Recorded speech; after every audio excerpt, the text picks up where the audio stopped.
Hey guys, back again. Okay, so in our last video I was struggling to know what to talk about, and then last night I woke up and at 4 o'clock in the morning thinking about all the things I want to talk about. So the first thing I wanted to talk about and I know you're going to kind of go, oh God, does this woman ever stop talking about this? And no, I'm never going to stop talking about it, because I feel like this is fundamentally the problem. And the problem is the way we were conditioned in those first 7 years of being brought onto the planet. So if you've heard this 1,000 times before, feel free not to listen. But for those of you maybe that are new to the channel or have just picked up this video, I want to talk about why and how we all got to be the way we are and how that happened. Now, what I mean by that is I worked for the last 30 years helping people. I've been in the helping people business, and I have met hundreds and hundreds of people and spent thousands of hours in therapy. Now, every single person I have ever met is completely unique, special, and different to any other person I've met. Everyone has their own way of thinking, their own beliefs, the way everything is totally unique to individual people. But there is a theme running underneath that. And the themes are that a lot of us, and obviously as I work in the field, then probably I realize a lot of the people are struggling or have depression or anxiety or trauma or issues. They have this underlying feeling that they're not enough. They have this underlying feeling that they're not worthy. They have this underlying feeling that they really don't matter. They're not that important. They're quite insignificant. They have this feeling that no one really cares about them and no one really loves them. And so there's this theme going through all of us. And because I've worked with hundreds of people, I know this firsthand because of my experience, that even though everyone's unique and different, everyone has this kind of underneath sort of feeling. And I say feeling because when you work with people and I say, so, you know, I ask them things like, oh, do you feel confident, or do you, and then, or is there people around you that love you? They've got family, they've got friends, and they don't understand why they're not happy, why they're not content, why they don't feel good about themselves. Why am I depressed? I've got everything. I've got a house, family, kids, wife, all of it. But there's this underlying feeling that something's not quite right, and that's because something's probably not quite right. And I think that comes from those first 7 years that you came on the planet, and this is where you've been programmed. And the thing is, anyone over the age of 20-25 has probably been brought up in those silent generations, the seen and not heard generations. It's only really quite recently that we're actually taking, you know, we treat children as people instead of objects, and we realize they're their own individual little beings. So there has been this kind of a situation where I think what happens is, in those first 7 years, a lot of us didn't get the attention, the affirmation, the validation, the love, the affection, all of it. We were brought up in an era where they were too busy putting food on the table. I can make excuses under the sun for why we didn't get that. It just wasn't that important. Children were seen and not heard. We were just sort of, you know, kind of brought up and told what to think, told what to feel. We weren't really given that much respect. Now, we know that because if a lot of children who went to their parents or whoever and said, look, I'm struggling, or I'm getting hurt, or someone's not being nice to me, or this is happening, we weren't believed. You know, like if we went home and said, oh, the teacher told me off, invariably the question will be, well, what did you do wrong? So I get that there's that happening over there. Okay, that's just the way it was. All the birds have gone mad all of a sudden. That's just the way it was. Now, I'm not going to play blame games because that doesn't work. Been there, done that, doesn't work. But I realise some people are still asleep to this, and what happens in those first 7 years, we're not always getting what we need. Now, that can be a variety of reasons. that's just the way the world was. That's how we brought up kids. Maybe your mum was sick, maybe she was dying, maybe your dad was sick or dying, maybe dad was an alcoholic, maybe mum had mental health issues. There's a million reasons why mum and dad might not have been there for you. But what we do in childhood, we make everything really small. We minimize it so we can cope with it. And as children, we are very adaptable. Like, we will survive. It is a survival stance that you're in those first 7 years. And we will minimize kind of the fact that we didn't feel that there was perhaps a lot of love and a lot of attention. And that left us feeling like, especially if we were neglected, which a lot of us were. That's just how they brought up kids back in the day. We weren't really given that much credence. I don't feel cared for and loved. I don't feel seen and heard. And this is where you can catch people say things like, oh, but I know I'm loved. I know there are people out there, and I know I'm confident. And I kind of say, but do you feel confident? Do you feel loved? Do you feel cared for? And people go, no. And that's the difference. That's the separation that we can have, where we can think one thing in our head. Look, I know there's people that love me. I know I'm loved. I know I'm supported and I've got enough, but I don't feel like enough. I don't feel like I'm good enough. So I love people struggle with, imposter syndrome, and at the back of their minds, it's like, we just don't feel content or relaxed or just, just be able to be. Because there's always this feeling of, I don't feel right. I don't feel good enough. I don't feel loved and cared for. I don't feel safe and secure. And you can have all the money and the houses in the world, and that doesn't actually take away from the fact that you still might not feel it. You might have loads of money in the bank, and a lot of people equate money with security. And it's like, well, if I just get enough money in the bank, if I just get enough people around me, or I've just got a wife that cares for me. They're looking for their security and their love from the outside in, and it doesn't work. It doesn't work. And I have the privilege of working with some amazing people. And do you know what I realize is the biggest courageous, not what happens in the room, it's the fact that they get to a point and they go, something's not right. Because I realize I think I know, but I don't really feel loved or cared for or secure and safe, and I've got all that money in the bank and I've got this lovely wife, and I still don't feel it. And there's this real separation between their head and their heart. They're out of alignment within themselves, and they don't understand why. And I'm here to tell you, I know why. Because when you were growing up, you didn't feel seen, heard, loved and cared for. Now, not because a lot of us, when we're kids, we're egocentric, which means, it must be because I'm unlovable. So we tend to blame ourselves. As children, we don't kind of point fingers, unless you're me. A lot of people don't point fingers and go, well, they were bloody useless. They were never there for me. Or kids are very compassionate, especially if maybe you've got a sibling that needed more support than you did. And so all the energy went onto that one sibling.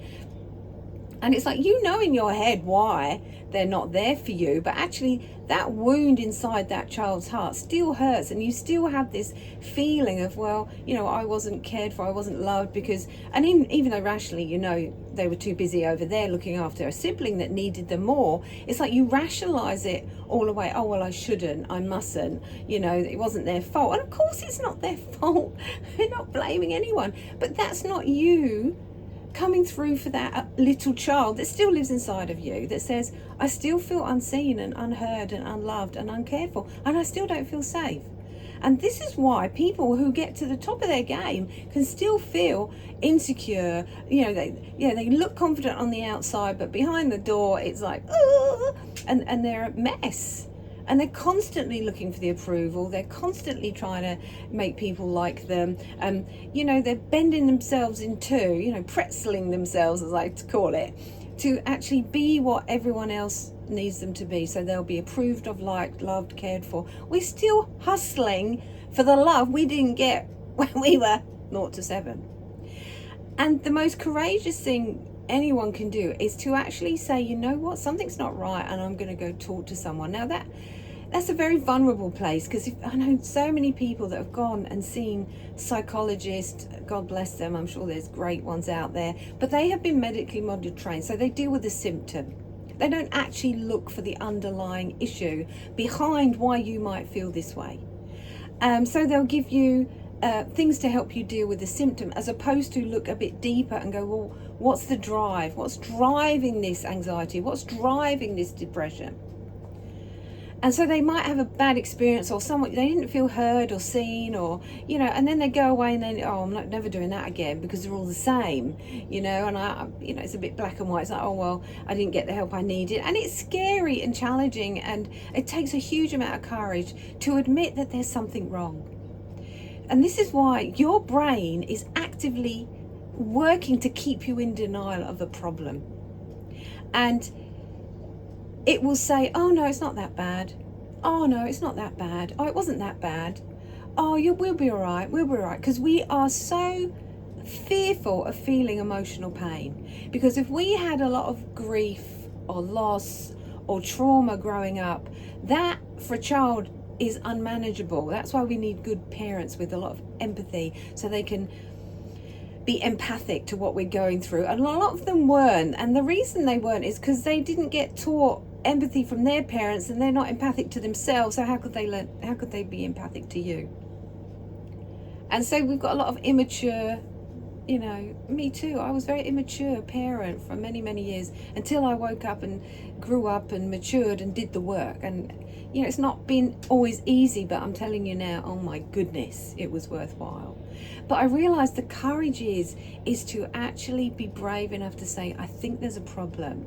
And you can look at your now and say, if you're yelling at your partner, if you're always in arguments, if you've got an addiction, if you need to go, and that addiction can be anything. I need to go spend money, I need to drink, I need to take drugs, I need to, get sex all the time, multiple partners. If you are addicted to something, it can be you can be functioning, and that's the problem. A lot of people do function, so while they function, it's okay. And that's a tragedy, really, because really it actually is a very low grade, like a low grade depression, a low grade dysfunction, a low grade, oh well, this is just what life's like, this is what we have to do, this is, it's a drudge, it's a bore, and I'm miserable, so I use these things. And I realize the people that walk into my room are the most courageous, amazing human beings I've ever met, and they did not find it easy, but they reap the rewards of owning, because immediately you start to own and surrender what the issue is. And so this is why in the AA and the NA, this is the first step of any recovery in that sense, is I surrender to the fact that I feel that this is out of control. This is bigger than me, and I am struggling. And I think that is the most bravest, most courageous thing you can do for yourself and for others. And it's not just about sex, drugs, rock and roll. It's about relationships. Are you addicted to relationships? Are you obsessed with something or someone? Do you think constantly? That obsessional thinking that we get into. We can see that with scrolling, we get into that kind of doom scrolling, and we just can't seem to we're on this sort of almost hypnotizable space, and it's hugely distracting. We live in a world where we're bombarded with messages and things coming at us, and you have to make time, and a lot of people don't want to do that because they don't want to sit in their uncomfortability, because we're terrified. And I realize why, and the fear is I can't cope. Because as a child, you couldn't cope. And as an adult, that child still lives inside of you. And it's only when life gets to the point where it starts to become really unbearable, or, you somehow wake up to the fact that life is becoming harder and harder because of the coping mechanisms you might be using. And you become more and more dissatisfied. And you look at other people and you go, how do they do it? How do they do life? How come they're okay? How can they do what they're doing? And it's not, and this is the tragedy of us, isn't it? That it's not until it gets really bad that sometimes we'll do something about it. And that's okay, that's just people. And so I wanted to reiterate or say again over and over, and I'm probably going to say this till the day I die, until you face what you don't want to face. And I think it's about, you know, a little while ago we did about facing your anger. Well, this is about facing your fear. You have to face your fear and look it right in the eye.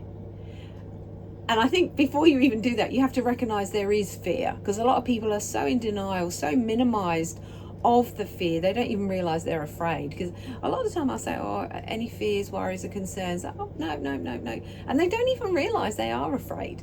They've minimized it, and their brain is denying it to themselves. Because your brain, your new brain, wants to keep you from emotional pain. Don't forget that. It's trying to keep, oh, don't do that, don't do that, don't do that. And this is why we set up these judges. I had a chronic judger in my head that would constantly say, don't do that. Everyone will think you're an idiot. Oh my God, don't do that. Don't start a YouTube panel. Who's gonna listen to you? Now I realized that judger, you know, was born out of trying to keep me safe. But it didn't work. All it did was put me down, leave me feeling miserable, disempower me at every turn. And until I faced that and understood it, and it happened quite in a strange way for me,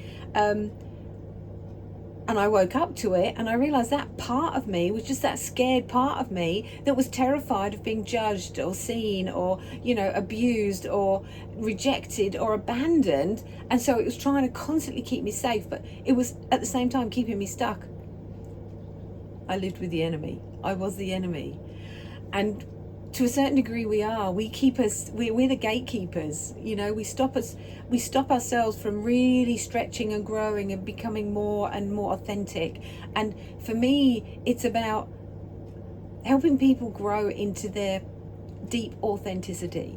Because if you've got a front door that looks okay, but the back door's like, I don't feel the way I think, then you're out of alignment.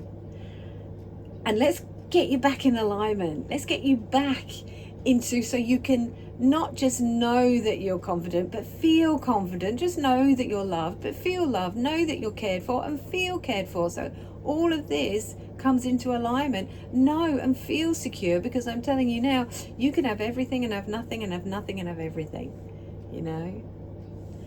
So I really wanted to talk about that. And I'm excited because I feel like people are just really waking up to this stuff. It's like something's happening, and we're all kind of getting triggered or moved or pushed or drawn, compelled to actually get in seeking the help they need. And I encourage you, yes, not everyone is for everyone. I'm certainly not for everyone. I'm sure there's people that haven't really appreciated what I bring, and that's okay. That's okay. Find someone that you can be honest with. Find someone that's going to do the work that you need to do. Don't go to a psychologist if you want to do that deep inner work. Go to a transpersonal therapist. Go to a psychotherapist. They are more often than not looking at the drives. Psychology is psychiatry is more, you know, drugs and symptoms, and it can be helpful. Don't get me wrong. Lots of people, and not all psychologists, a lot of them have trained over and above and do a lot deeper stuff, but that's just the way they're trained. So I'm not knocking them, it's just the way they've been trained. Transpersonal therapists, psychotherapists, which is what I would consider myself. Do your homework, phone them up. What kind of work do you do? This is what I'm looking for. Don't be afraid to shop around. Don't be afraid. Get the help you need, and be bold and be courageous. And no, I want to do this work. I know I need to do this work. I know things aren't right. I really need someone that I feel like I can talk to and speaks my language, and, you know, like I feel seen and safe with. That is imperative. Someone I feel seen and safe with. Definitely try and get someone that's been recommended, because I think if you know someone else and you can actually see in their life that things are looking different, things are changing, then go ask them, what's changed for you? What's been going on? Have you been seeing someone? Who are you seeing? You know, ask them. Because I feel like I see a change in you. You seem happier, you seem brighter, you seem more relaxed and calm, or whatever it is. Don't be afraid. Be brave, be courageous. You know, you only got one life, so live it. Live it life on your terms, not your past, not your conditioning, not your programming terms. Live it on your terms. Anyway, that's all for me now today. Thank you for listening. If you've listened to the whole of it, thank you so much. Please like and subscribe if you'd like to. That would really help me get out to more people. Anyway, okay, I'll leave it with you. Bye for now.